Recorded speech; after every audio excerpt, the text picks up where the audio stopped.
जय श्री कृष्णा। आज की कथा का सार है, तुम पापी रहे होंगे पर कथा में आकर गोविंद को यदि पा लिया तो पापी नहीं रहोगे। अब आप पापी नहीं रहे। सुनिए, आज की स्टोरी बहुत अच्छी है।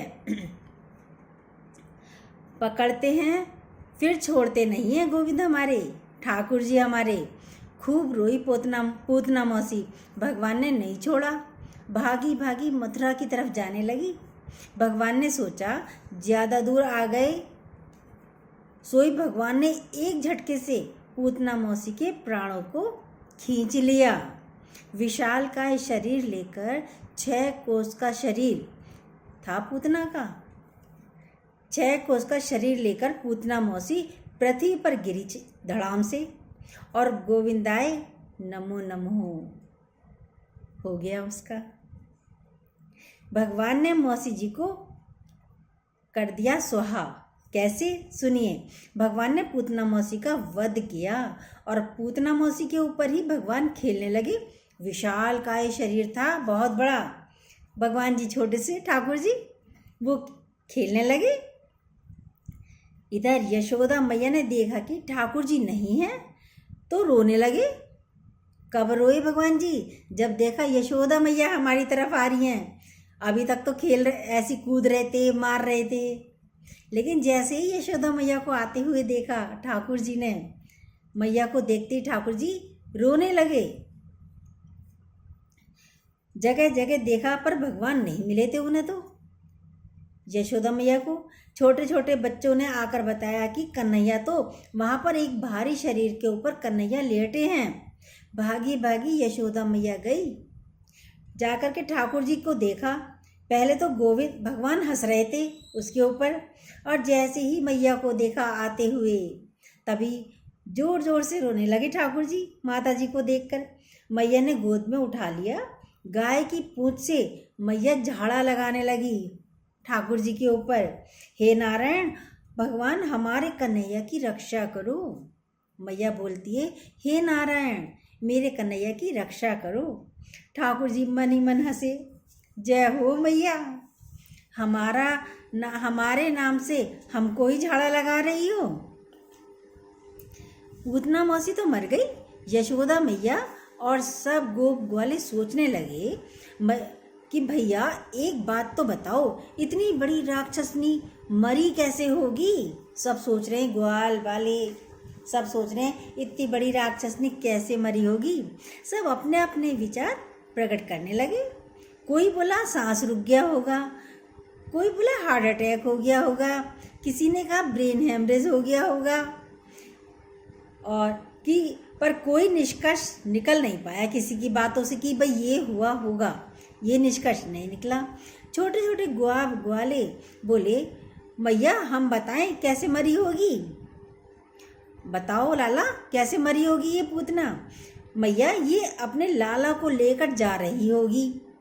ये राक्षसनी दौड़ रही होगी। दौड़ते दौड़ते पाँव में पत्थर लग गया होगा।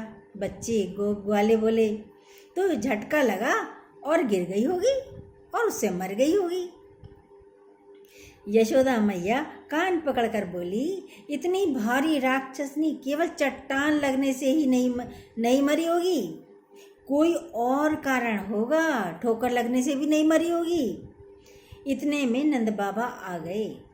नंद बाबा को वासुदेव जी मथुरा में मिल गए थे। उन्होंने पहले ही बता दिया था कि तुम्हारे बालक पर कोई बहुत बड़ा संकट आने वाला है।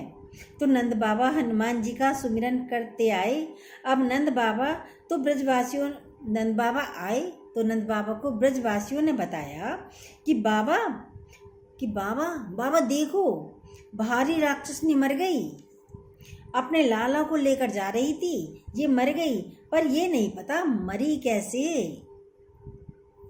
नंद बाबा बोले, हम बताते हैं भैया, हमें ये मथुरा में ही पता चल गया था कि लाला के ऊपर संकट आने वाला है।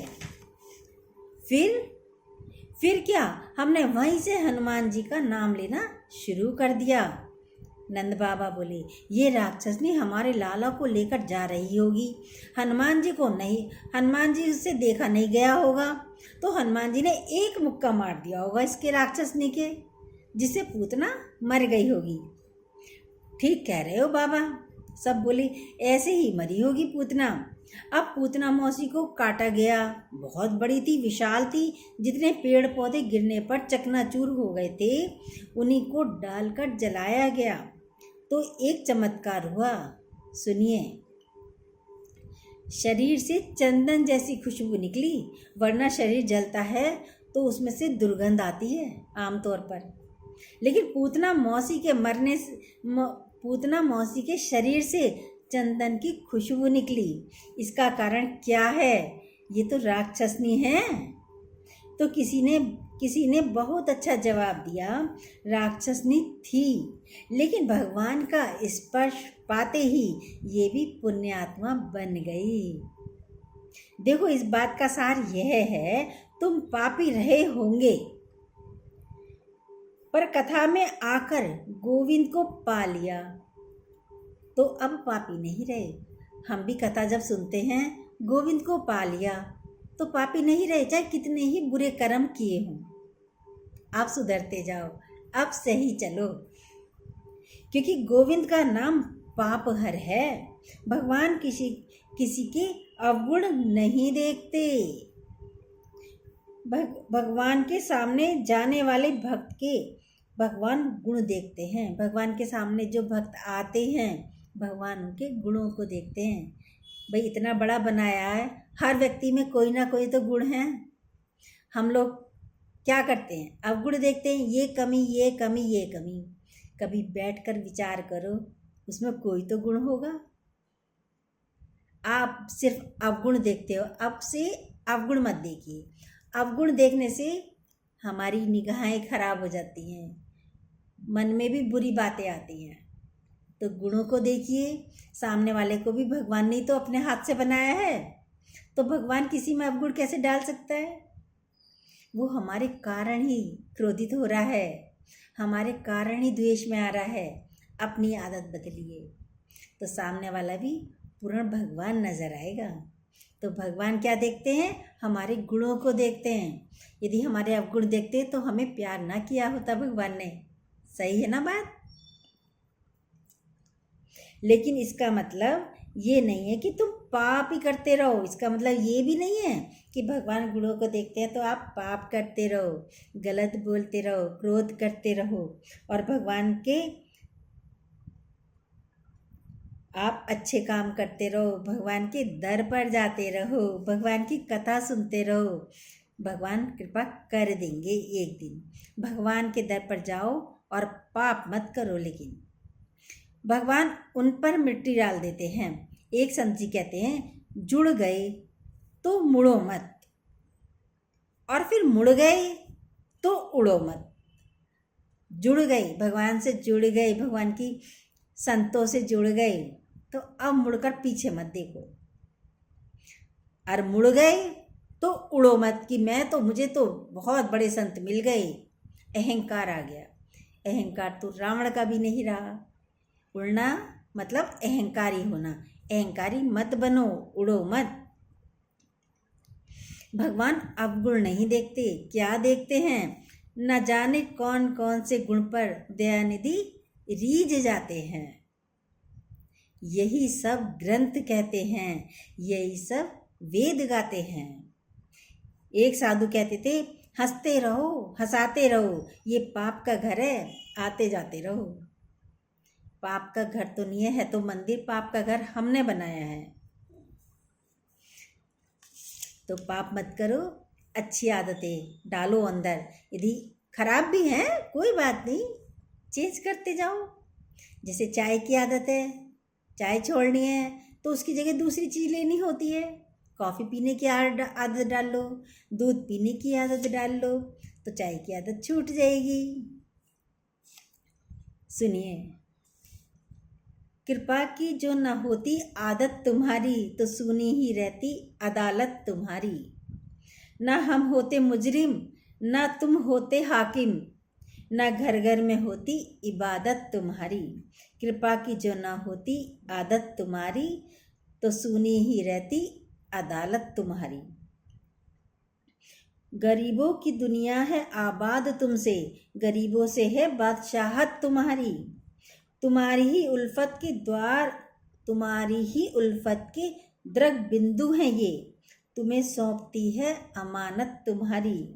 कृपा की जन होती आदत तुम्हारी, तो सुनी ही रहती अदालत तुम्हारी।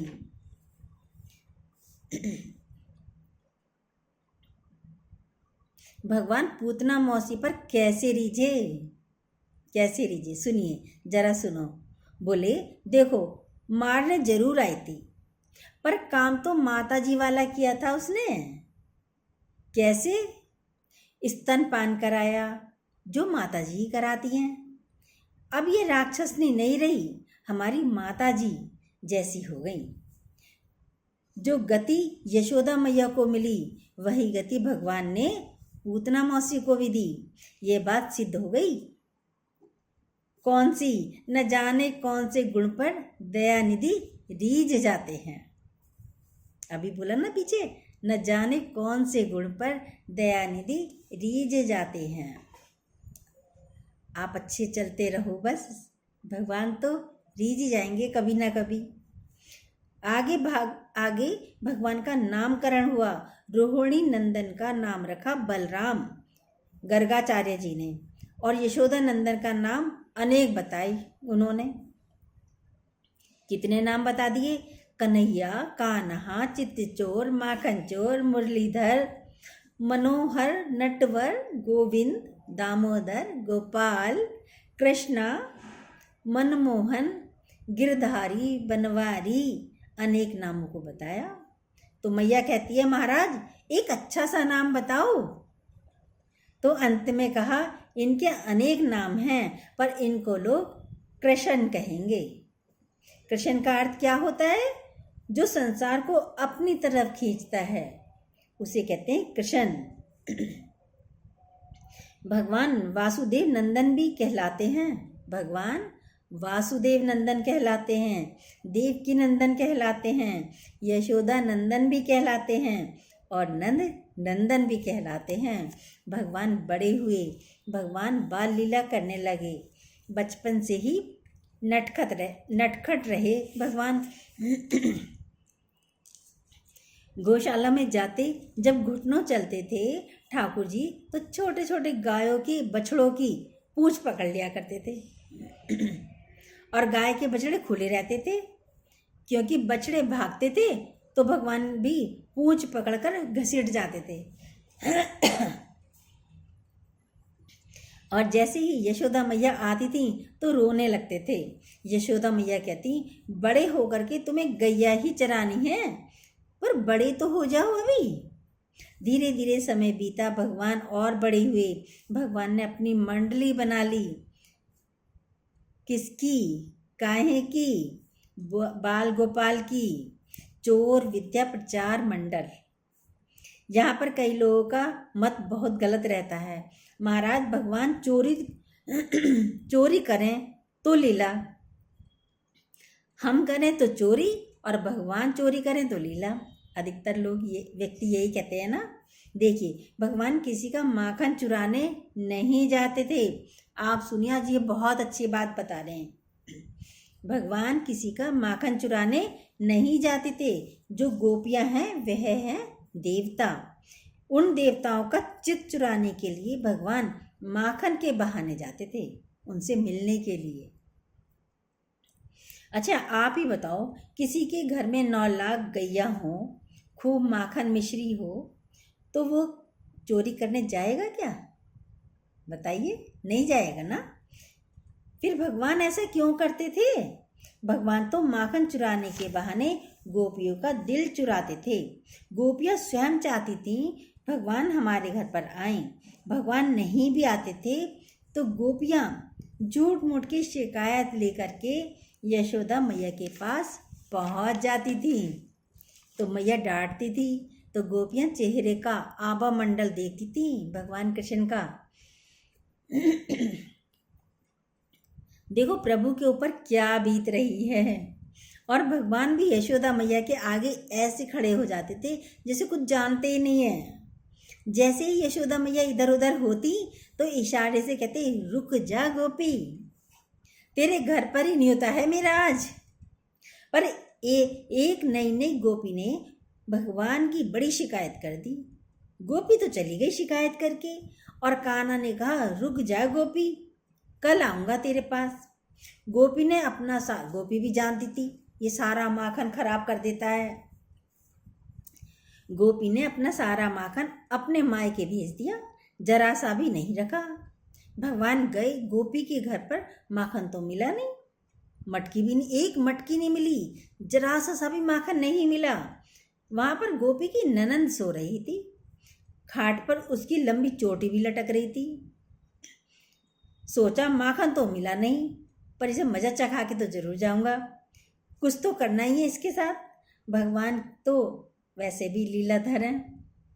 भगवान ने उस गोपी की ननंद की चोटी खाट में बांध दी, और हमारे ठाकुर जी दूर जाकर बोले, हू, ऐसे करने लगे। अब ननंद तो डर गई और कहकर हू करके दौड़ गए।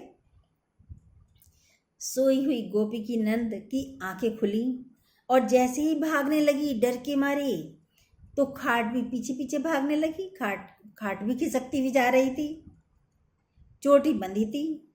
चिल्लाई, अरे बच्चइयो मुझे, हू ने पकड़ लिया मुझे। गोपी भागती भागती आई। क्या हुआ? यहाँ तो कोई भी हुआ नहीं है। कह नहीं, किसी भूत ने मेरी चोटी पकड़ ली। बल्कि ठाकुर जी खड़े थे एक साइड में, हंस रहे थे। नंद से बोले, चुप हो जा। ये नंद से बोली, चुप हो जा। गोपी बोली अपनी ननंद से, चुप हो जा, ये नंद का लड़का ही है जो हुआ करके चला गया, तुझे उल्लू बना के चला गया, तुझे भूत का डर लगा कर चला गया। अब गोपी फिर से शिकायत करने ठाकुर जी के घर पहुंची। तुम्हारा लाला बड़ा शैतान है, माखन खावे, चोरी करे, माखन ना मिले तो शैतानी करके जाता है हमारे साथ। गोपियां तो भगवान के मुखमंडल को देखने आती थी, उस रस सुधा का अमृत पान करने के लिए आती थी, क्योंकि गोपियां साधारण स्त्रियां नहीं थीं, साक्षात इंद्रादिक देवता ही गोपी बनकर के ब्रजमंडल में प्रकट हुए थे। गोपी का अर्थ क्या होता है सुनिए। गो माने इंद्रिय, पी माने होता है पीना। जो ब्रह्म रस को अपनी इंद्रियों से पान करने की सामर्थ्य रखता हो, उसी का नाम है गोपी। और कौन गोपियां बनी? राम अवतार में जब राम जी बन गए तो राम बन गए। राम जी यदि बन ना जाते तो भगवान राम नहीं बनते। आप जानते हैं, भगवान राम तभी बने जब वे वन को गए। कितना अद्भुत है। राम मतलब भगवान। वहाँ के महात्माओं को पता लगा कि भगवान आए हैं। साथ जानकी जी भी हैं। सब महात्मा ने सुन रखा था कि भगवान ने एक पत्थर पर पैर रखा था, वह स्त्री बन गई। वहाँ जब राम जी वनवास गए तो वहाँ महात्मा लोग मिलने आते थे, तो उन्होंने सुन रखा था महात्माओं ने कि राम जी ने एक पत्थर पर पैर रखा तो वह स्त्री बन गई। तो जितने महात्मा थे 2-3 दिन तो सत्संग में आए, राम जी के सत्संग में आए 2-3 दिन। 4-5वें दिन से एब्सेंट, छुट्टी हो गई सबकी, छुट्टी ले ली सबने। राम जी ने लक्ष्मण जी से पूछा, एक बात बताओ लक्ष्मण, ये सब महात्मा गायब कहाँ हो गए? कोई सत्संग में आ ही नहीं रहा। लक्ष्मण जी बोले, अभी देखते हैं भैया। देखा तो सब महात्मा, कोई छोटा पत्थर, कोई बड़ा पत्थर, कोई मोटा पत्थर, कोई गोल पत्थर, कोई चपटा पत्थर, कोई काला पत्थर, कोई सफ़ेद पत्थर इकट्ठा करके रख रखे हैं सबने अपने अपने पास महात्माओं ने। लक्ष्मण जी बोले ये क्या है? महात्मा जी बोले आपको नहीं बताएंगे, प्रभु को बताएंगे। राम जी ने पूछा ये क्या है? आ गए ले लेके अपने अपने पत्थरों को राम जी के पास ही। इतने पत्थर को लेकर क्यों आए हो? क्यों घूम रहे हो तुम इधर उधर? सब महात्मा बोले महाराज हमने सुना है आपके चरणों में बड़ा चमत्कार है। बोले क्या चमत्कार है? राम जी बोले। तो महात्मा बोले महाराज हमने सुना है आप जिस पत्थर पर चरण रख देते हैं वह स्त्री बन जाती है। राम जी बोले मतलब? बोले भगवान वन का काम अकेले, वन में काम जो कर रहे हैं अकेले राम कर रहे हैं, वन का काम अकेले राम, ये जितने पत्थर हैं इन पर चरण छुआ दो। सारे महात्मा बोले हम जो जो पत्थर लाए हैं इन सब पर आप अपना चरण छुआ दो, एक स्त्री बन जाएगी, स्त्री बन जाए। राम जी बोले इससे क्या होगा? महात्मा जी बोले महाराज